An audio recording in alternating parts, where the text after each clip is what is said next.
Kyle from All Media Reviews, here to continue on with the vinyl collection A to Z. This would be number 17, I think. This is the first of, I would think, I hope I'm not cutting this part out, but it may be the first of maybe 3 videos in the M's for obvious, we'll find out for obvious reasons. So anyway, the first one I've got here, because I counted it was 86 records, I believe I have, 86 physical items that were for M. So I thought I had this in the right order.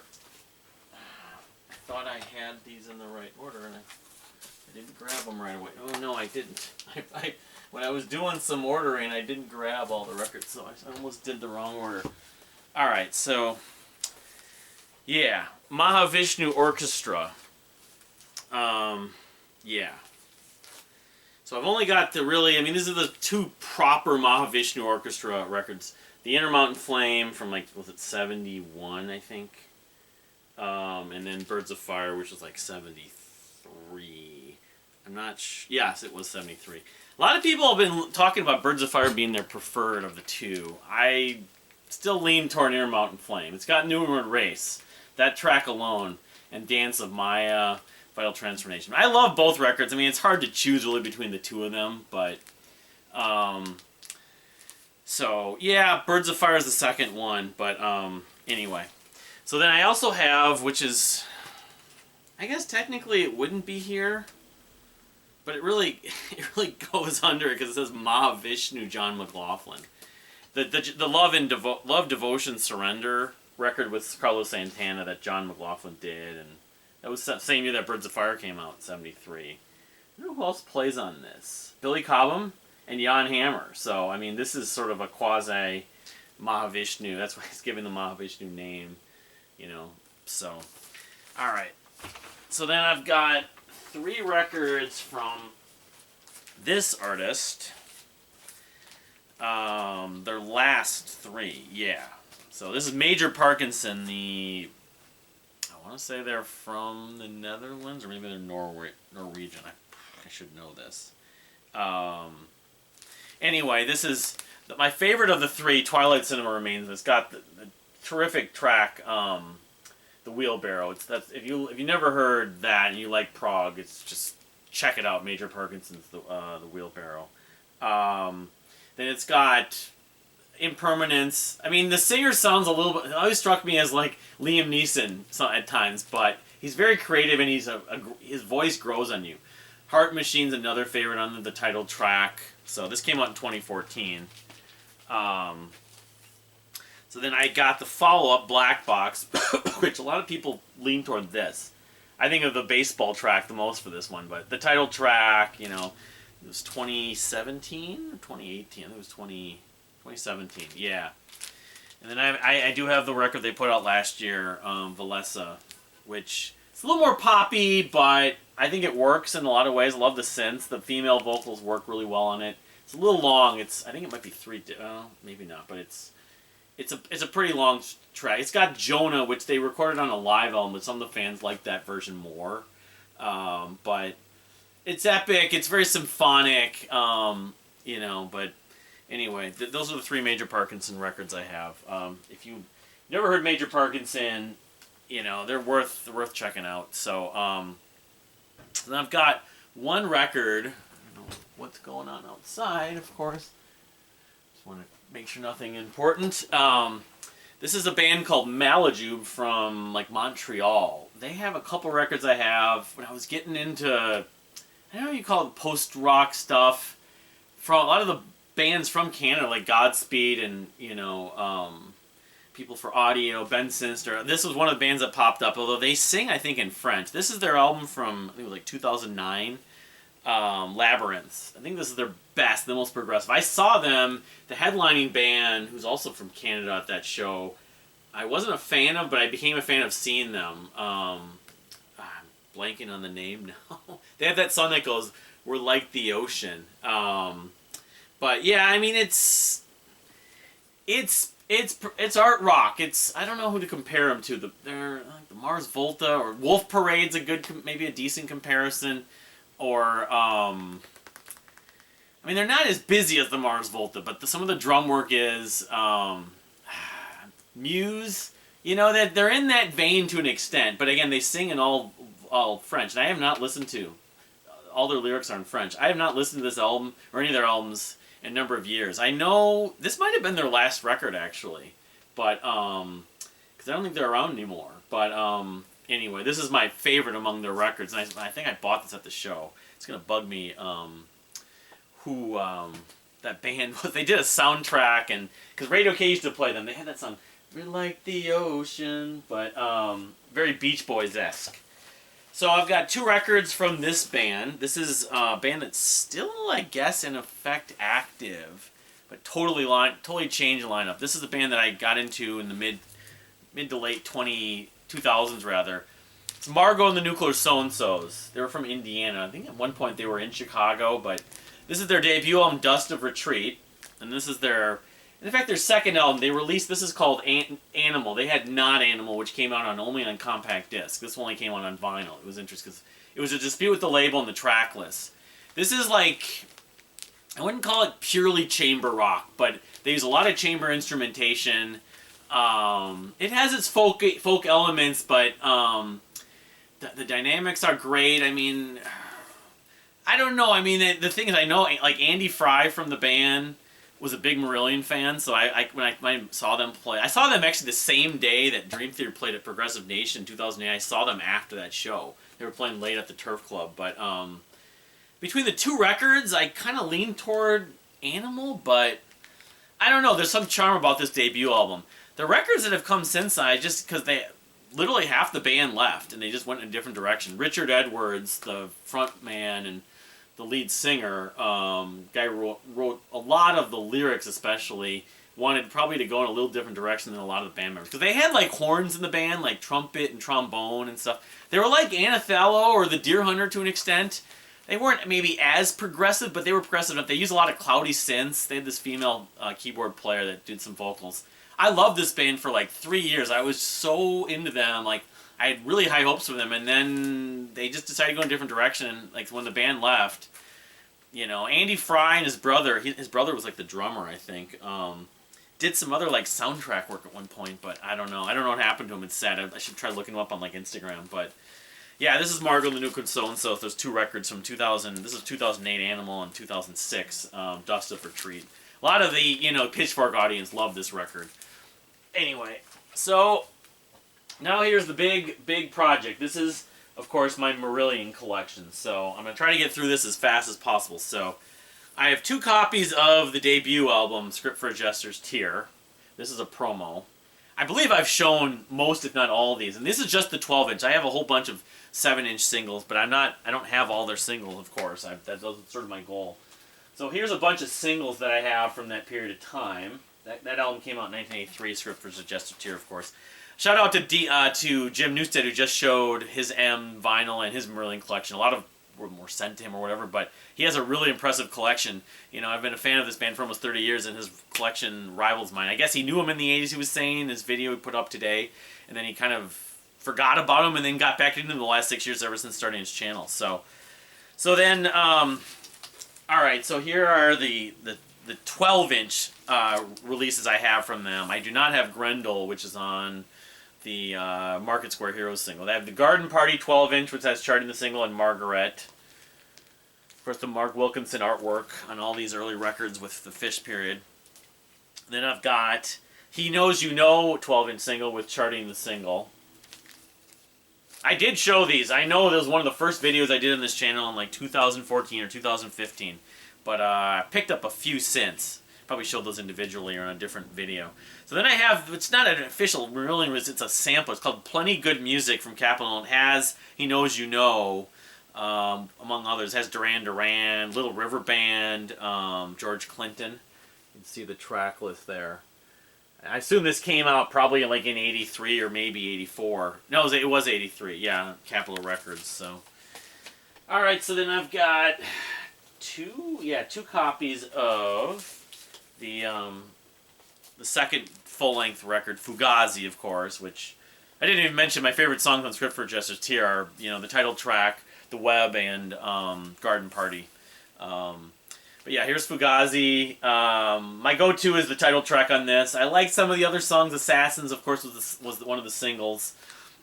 This is more like Fish doing poetry over music at times, but it's very deep lyrically. But I know people love this. They think this is the best Marillion album or the best Fish album by far.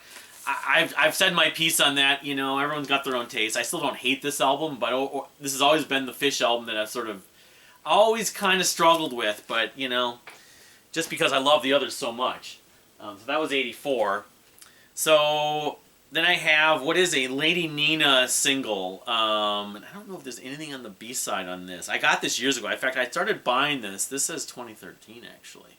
I swear to God, I saw this at Cheapo in the basement in Minneapolis and Uptown. Years before I met my wife started buying vinyl, I would see this frequently, or sometimes I would see it. I know there's like this is all they use for cover art. It was just a white case and then just the sticker. So anyway, that's the Lady Nina single. And I don't want this again to get all trying to keep this in as good of shape as I can. So all right, then I've got, of course, Reel to Reel. I got 2 copies of this because one of them's from the UK. But this is that EP that was mostly live, if I'm not mistaken. Yeah. Which has Cinderella Search among, that's the highlight on here. Forgotten Sons, Garden Party, Assassins, this was in 84 from 2 different locations and 2 different dates. June 19th and March 5th, or March 5th. June 19th and 20th, my birthday in 84. In Montreal, actually. So, but they were touring. They came and played in St. Paul. It was 2 or 3 times. When they played in Minneapolis once, the last time they were here, but they opened for Rush. I think maybe they opened for Rush twice here, at least once, at the Civic Center in St. Paul, but, I didn't know. I was like a, 8-year-old kid, didn't know them. So, it's only 2 copies. I thought I had 3. 3 copies of, this is like a DJ copy of Misplaced Childhood, of course, and this is the reissue that came out in the late 90s. I can't remember when I got this, but I got the 4 members that were at the show. First time I saw him in 2004 to sign. Of course, I never had Fish, never met Fish, so I don't have his signature, but it's a prized item. For sentimental value, this is a very special release for me. Misplaced Childhood made me a fan, so my favorite band, that was May of 1995, and so, the whole record, the whole thing I view as one song. Childhood Zen's probably my favorite part, but, so many great moments on that. So then I've got a 7-inch version of it, but I also have the 12-inch single of Kaylee, which has Lady Nina. So I have a Lady Nina single, and then I have the extended version on this, and it has the alternative mix of Kaylee on the A side.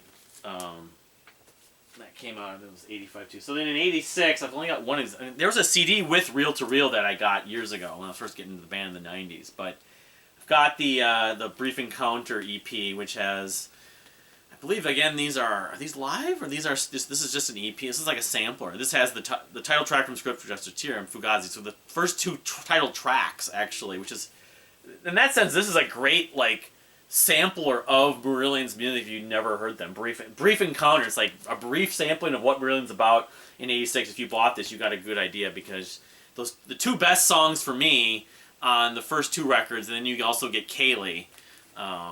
Anyway. And this looks like another promo. A lot of these I keep on finding were promos. So that was 86, I believe, Brief Encounter. So I've got several copies. I don't know if I really even need this many. Of the final Fish album, of course, Clutching at Straws, has 4 copies. I probably kept on seeing them and then just figured I'd pick them up. I should have probably left them for someone who's never heard them, but they're different. I think they're different versions. Well, a couple of them, 3 of them are the same, so I probably need to part with at least 1 or 2 of these. And then I've got the one on top here is a different, based on looking at the serial numbers. You can sort of see there. I don't know if you can see that, but anyway, this is a masterpiece, just like Misplaced Childhood. It's become my favorite Fish era album. It's 1A and 1B, really, but so many great moments. Alright, so then as far as 12-inch singles from this period, I've in effect got 3. They're all picture discs, so I'm never going to be listening to them. I've got Sugar Mice, which, has the Tucson as a B-side, or side 2, and then the album, the extended version, the other side. So, I don't know. I should try listening to sometime, but otherwise, let's see if I can find someone who ripped these. they're probably also on the Clutching bonus disc on the anniversary of the box set. So I've got Warm White Circles. This is cool artwork, which has White Russian and Incommunicado both live on the B-side. And so then the last one I've got from the Clutching period is Incommunicado. So they're on, a lot of these end up on more than one release. This has Going Under. You know, they were on a major label. They were on EMI. They were trying to push every song. You know, they had the hit with K-Lane, so we need more hits. So we're going to put a bunch of these out, and they budgeted for them to put out these 12-inch singles. But it has Going Under, and then the alternative mix of Incommunicado. You can see that picture disc. All right, so the last Fish era thing, of course, I do have the Thieving Magpie, or yes, La Gaza Ladra, you know, which, if I'm not mistaken, this is not the full version that I have on compact disc, because this does not have all of, it has part 1 of Misplaced Childhood, like a suite, but then it has Script for Jester's Tear, Incommunicado, White Russian, you know, Sugar Mice. It's got a lot of songs from Plushkin and Straws, at least. But I know there's versions of this. The one I think I have on compact disc. One disc is the full live Misplaced Childhood. But anyway, Thieving Magpie. All right, so moving on to the H period. It's 88 that came out. I still do not have B-sides themselves, among others. Someday I will get that, but I don't want to. I want to see if I can buy it domestically, and I have to pay a lot of money to ship it. So I've got I think an original, like a first pressing of Season's End, of course. My favorite track on this is Berlin, but you know I love Easter. The title track is fantastic. It's dreamy and inspiring. The Space. And I've got.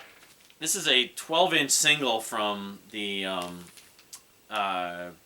this is for Dryland, which is not actually an original Marillion composition, but I do not have Holidays Need, but I do have this 12-inch picture disc. You can see H and the band on there. But it's got Holloway Girl, King of Sunset Town, and then Substitute, which that's I think a cover of The Who. I can't remember. I remember thinking about on another video talking about this, but...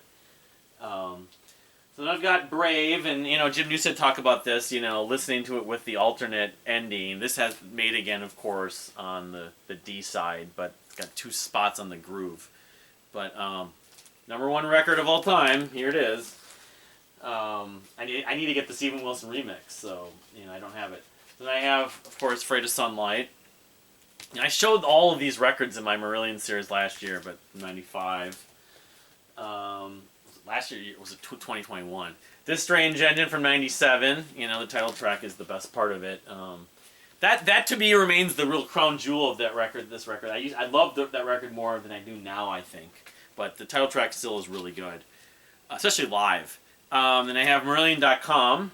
Interior Lulu is my favorite track on this, but I love Rich. I love A Legacy. There's a lot. Deserve. There aren't too many. I like basically every track on this, but you know. Favorite band of all time, go figure. You know, that happens a lot. And I have Anarachnophobia from 2001. You know, .com came out in 99.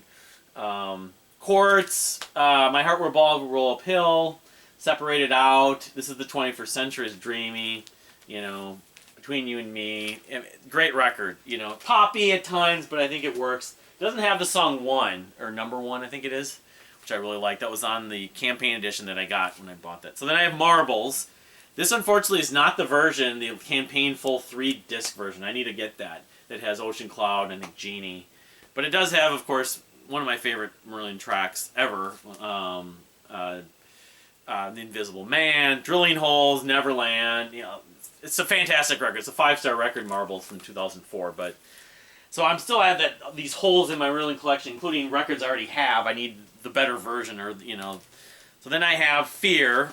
You know, Fuck Everyone from 2016. Yeah, it was right before I saw them in Chicago. It was the second night. But New Kings and the Levers especially. But El Dorado I like. Living in Fear I like a lot. And great record. The best of their more recent records to me. Fear. So then I did get the 12-inch single for Living in Fear, which has the Levers live, Neverland from Size Matter, that was probably one of their official live releases off of Racket Records, and Dryland from Holidays in Eden Live, that was from like maybe one of the Marillion weekends. So this is Living in Fear, the 12-inch single. That came out in 2017 actually. And then, of course, I've got their most recent record, Hour Before It's Dark from 2022, which people are loving this record, although I think the momentum has kind of calmed down. I still contend that the best part of this is Sierra Leone. By far. By far, the best part of this record is Sierra Leone. I'll repeat that 5 times, having listened to it. I like other parts of this, but, you know, like, Care has its moments. The Crow and the Nightingale, you know, Be Hard on Yourself is a decent opening track. But I find that this is more of the same level of, say, the previous, not Fear, but Some That Can't Be Made, where it's kind of uneven. But anyway. So then I also have 2 more items to finish up this part of the M's. I have a Mick Pointer Marillion script. He played the whole script for Jester's Tear, I think.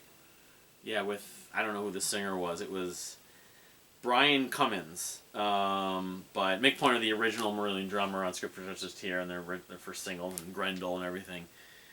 I have this. I think it's a double album, but yeah, they played basically that. And they do play Grendel, so that's the really thing you get for this. And then some of the B-sides. 3 Boats Down from the Candy Chart and the single.